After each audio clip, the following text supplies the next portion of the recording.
Hi అండి. అందరికీ నమస్తే. My mysterious boss part 4. ముందు 3 ఎపిసోడ్స్ చూసి ఇది చూడండి. నువ్వేదో బాధగా ఉన్నావు కదా అని రీచా అడిగింది. అదేం లేదు అని జాన్వి చెప్పింది. అబద్ధం చెప్పకు. నేను ఇక్కడ ఉన్నా కూడా నీ ముఖంలో ఉన్న బాధ నాకు కనిపిస్తుంది. నేను నీ ప్రాణ స్నేహితురాలిని కదా, ఏం జరిగిందో చెప్పు అని రీచా ప్రేమగా అంది. అప్పుడు జాన్వి ఢిల్లీకి వచ్చినప్పటి నుంచి జరిగిన ప్రతి విషయం కూడా ఏదీ వదలకుండా రీచాకు చెప్పింది.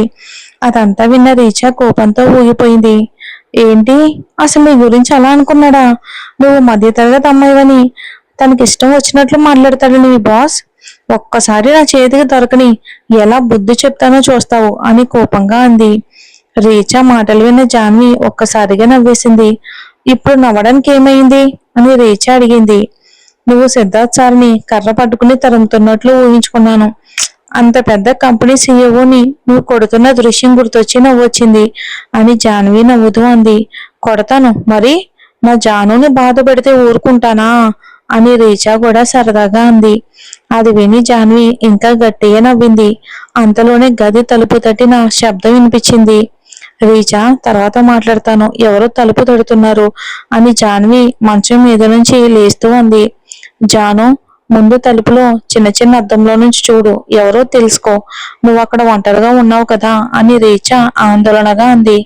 సరేలే అమ్మా, ఇక పెట్టేస్తాను అని జాన్వి అంది. రేపు ఉదయం నీకు మొదటి ఫోన్ నాదే, హాయిగా నిద్రపో అని రీచా చెప్పి ఫోన్ పెట్టేసింది. ఇక జాన్వి వెళ్ళి తలుపు తీసింది. బయట ఒక వెయిటర్ భోజనం తీసుకుని నిలబడి ఉన్నాడు. అది చూసి ఆమె ఆశ్చర్యపోయింది. నాకు ఆకలిగా ఉందని ఈ హోటల్ వాళ్ళకి ఎలా తెలిసింది? ఎవరు చెప్పారబ్బా? సిద్ధార్థ్ సార్ చెప్పారా? వెంటనే తల ఊపుతుంది. లేదు లేదు, ఆయన అలా చెయ్యరు. అంతలో భోజనం వైపుకు చూస్తూ వెళ్ళింది. ఏదైతేనేం ఇప్పుడు నాకైతే చాలా ఆకలిగా ఉంది అని అనుకుని భోజనాన్ని లోపలికి తీసుకుంది. మూత తీసి చూడగానే ఆమెకు మరోసారి ఆశ్చర్యం వేసింది. అందులో ఉన్నవన్నీ మహారాష్ట్ర వంటకాలే. ఆనందంతో వెంటనే భోజనం చేయటం మొదలుపెట్టింది. అబ్బా, ఇప్పుడు ప్రాణం లేచొచ్చింది అని తృప్తిగా నిట్టూర్చింది. ఇక్కడ ఎంత రుచికరమైన భోజనం తిన్నా మన ఇంటి రుచి మాత్రం వేరే. కడుపు నిండేది మనకు అలవాటైన తిండి తింటేనే. అబ్బా అని మనసులోనే అనుకుంది. కడుపు నిండా తిని హాయిగా మంచం మీద పడుకుంది. ఇక మరుసటి రోజు ఉదయం ట్రింగ్ ట్రింగ్ ఫోన్ మోగిన శబ్దానికి జాన్వికి మెలకు వచ్చింది.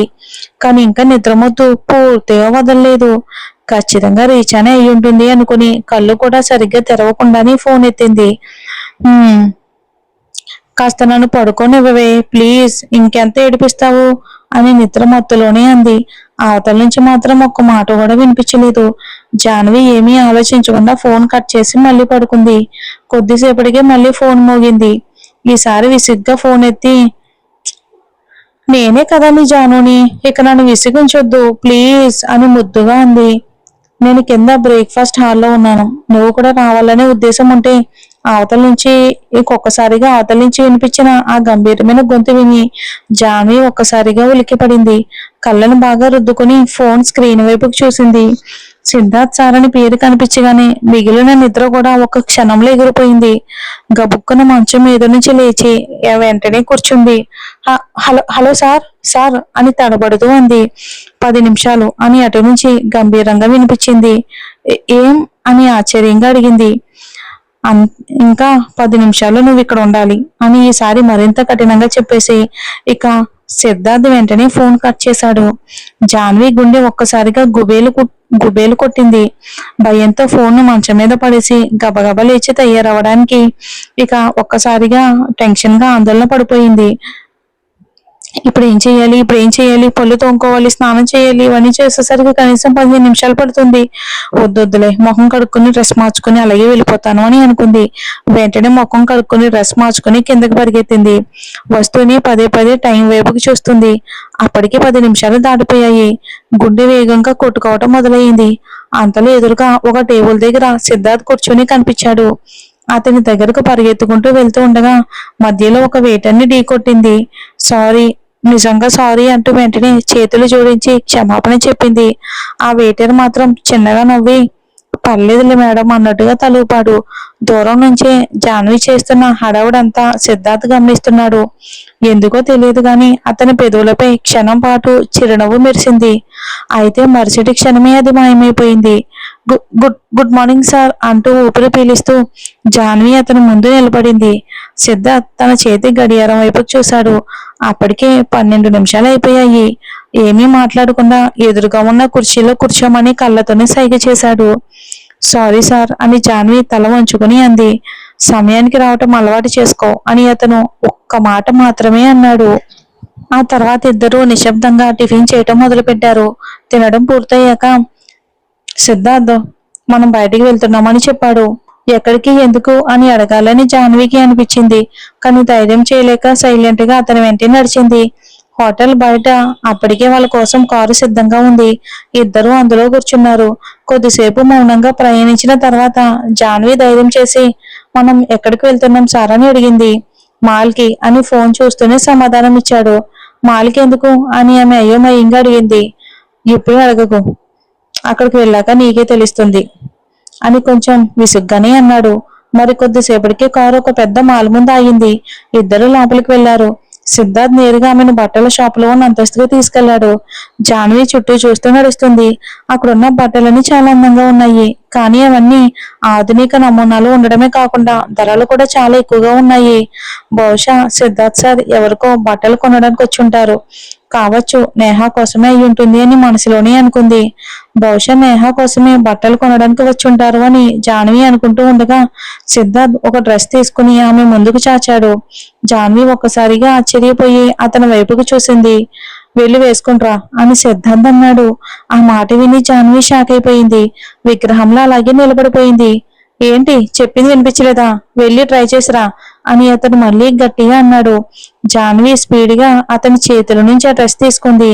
కానీ తను విప్పి చూడగానే ఆమె ముఖం ఒక్కసారిగా మారిపోయింది. అది ఒక వెస్టర్న్ డ్రెస్. అంతేకాదు కొంచెం పొట్టిగా కూడా ఉంది. సారీ, కానీ నేను ఇలాంటివి వేసుకోను అని జాన్వి వెంటనే చెప్పేసింది.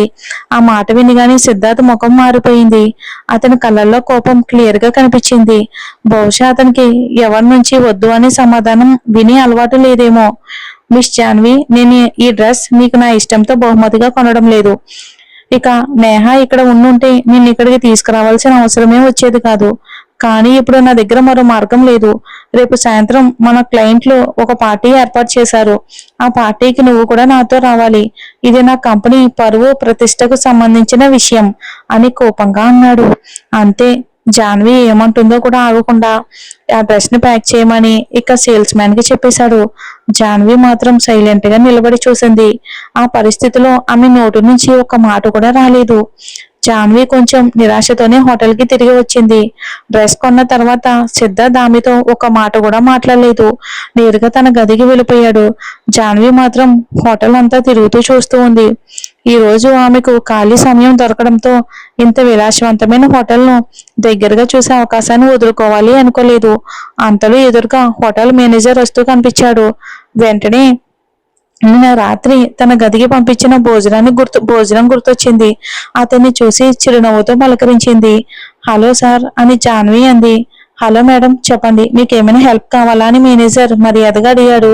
అసలు నిన్న రాత్రి నా గదికి భోజనం పంపించినందుకు చాలా థ్యాంక్ యూ అని జాన్వి నవ్వుతూ అంది. అందులో థ్యాంక్స్ చెప్పాల్సింది ఏముంది మేడం? మీ బాస్ ఆర్డర్ ఇచ్చాక అది చేయటం మా బాధ్యత కదా. మీకు ఇంకేదైనా అవసరం ఉంటే చెప్పండి అని మేనేజర్ అన్నాడు. ఆ మాట విన్న జాన్వి ఒక్కసారిగా ఆశ్చర్యపోయింది. మా బాస్ ఎవరు చెప్పారు అని అయోమయంగా అడిగింది. ఎందుకంటే సిద్ధార్థ్ తన కోసం భోజనం పంపించడం అంటే ఆమెకు చాలా అసాధ్యంగా అనిపించింది.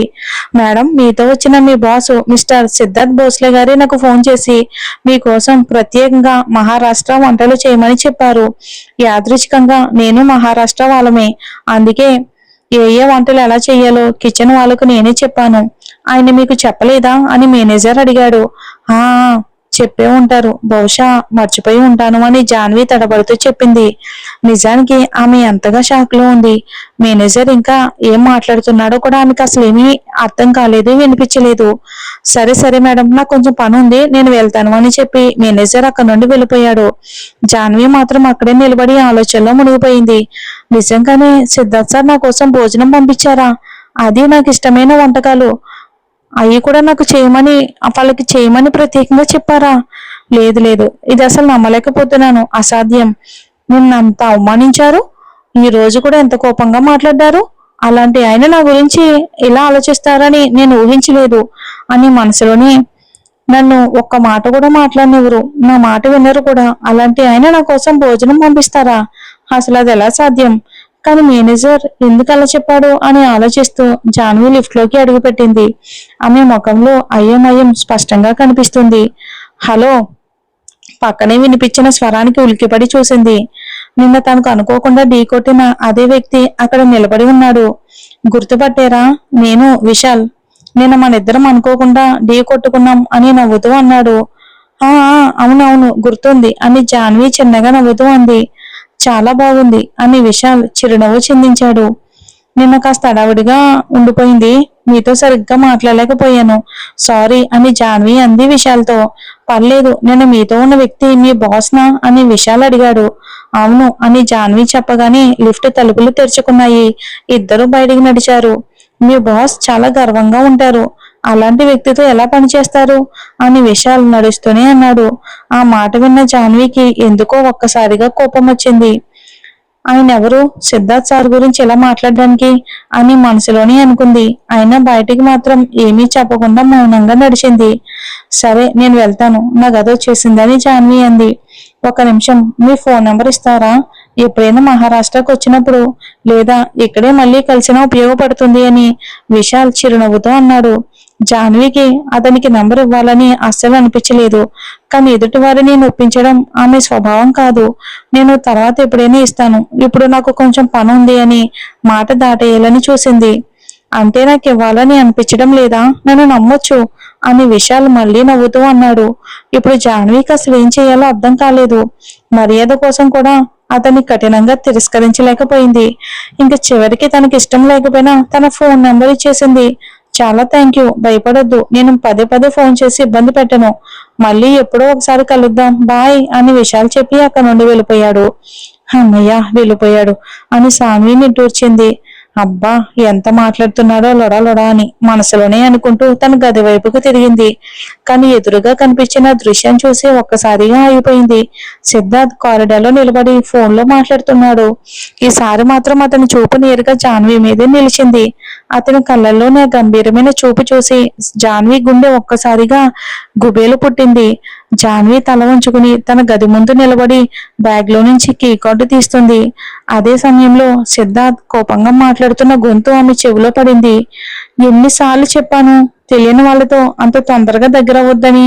ఇలా చేస్తే నువ్వే ఏదో ఒక రోజు ఇబ్బందుల్లో పడతావు. నీ అమ్మా నాన్న నీకు చెప్పలేదా కొత్తగా పరిచయమైన వాళ్ళని వెంటనే నమ్మకూడదని? తెలియని చోట తెలియని మనుషులతో ఇలా ఎలా మాట్లాడగలుగుతున్నావు? ఆ మాటలు విని జాన్వి ఒక్కసారిగా తలెత్తి చూసింది. సిద్ధార్థ్ ఇంకా ఫోన్లోనే మాట్లాడుతున్నాడు. ఒక్క క్షణం ఇద్దరు చూపులు కలిశాయి. వెంటనే అతను తన ముఖం మరో వైపుకు తిప్పుకుని మళ్ళీ ఫోన్లో మాట్లాడడం కొనసాగించాడు. జాన్వి తొందరగా గది తలుపు తీసుకుని లోపలికి వెళ్ళిపోయింది. అబ్బా, సిద్ధార్థ్ సార్ ఎప్పుడు ఇంత కోపంగానే ఉంటారా? ఇప్పుడు ఎవరితోనూ ఎంత గట్టిగా మందలిస్తున్నారో. బహుశా నేహా మేడంతో మాట్లాడుతున్నారేమో. కానీ ఆమె ఆయన ప్రేయసి కదా. ఎవరైనా తమకిష్టమైన అమ్మాయితో ఇలా మాట్లాడతారా? అయితే ఇందులో ఆమెపై ఉన్న శ్రద్ధ కూడా కనిపిస్తుందిలే. బహుశా ప్రేమ అంటే ఇదేనేమో. కానీ నేహా మేడం ఎవరితో అంత దగ్గరయ్యారో. సరే, అదంతా నాకెందుకు అని అనుకుని తన హ్యాండ్ బ్యాగ్, షాపింగ్ బ్యాగ్ రెండింటినీ మంచం మీదే పెట్టింది. తను అలసటగా మంచం మీద వాలిపోయింది. ఆ మెత్తటి మంచంపై పడగానే ఆమెకు కాస్త హాయిగా అనిపించింది. అంతలో ఆమె ఫోన్ మోగింది. స్క్రీన్ పై నేహాని కనిపించగానే వెంటనే లేచి సరిగ్గా కూర్చుంది. హలో మేడం అని జాన్వి అంది. అయ్యో తింగర బుచ్చి జాన్వి, అవన్నీ నీకోసమే చెప్తున్నాడమ్మా మీ బాసు. ఎప్పుడు అర్థం చేసుకుంటావో. ఈ సిద్ధార్థ్ కూడా ఏం అర్థం కావట్లేదు. మరి ఏం జరుగుతుందో చూద్దాం.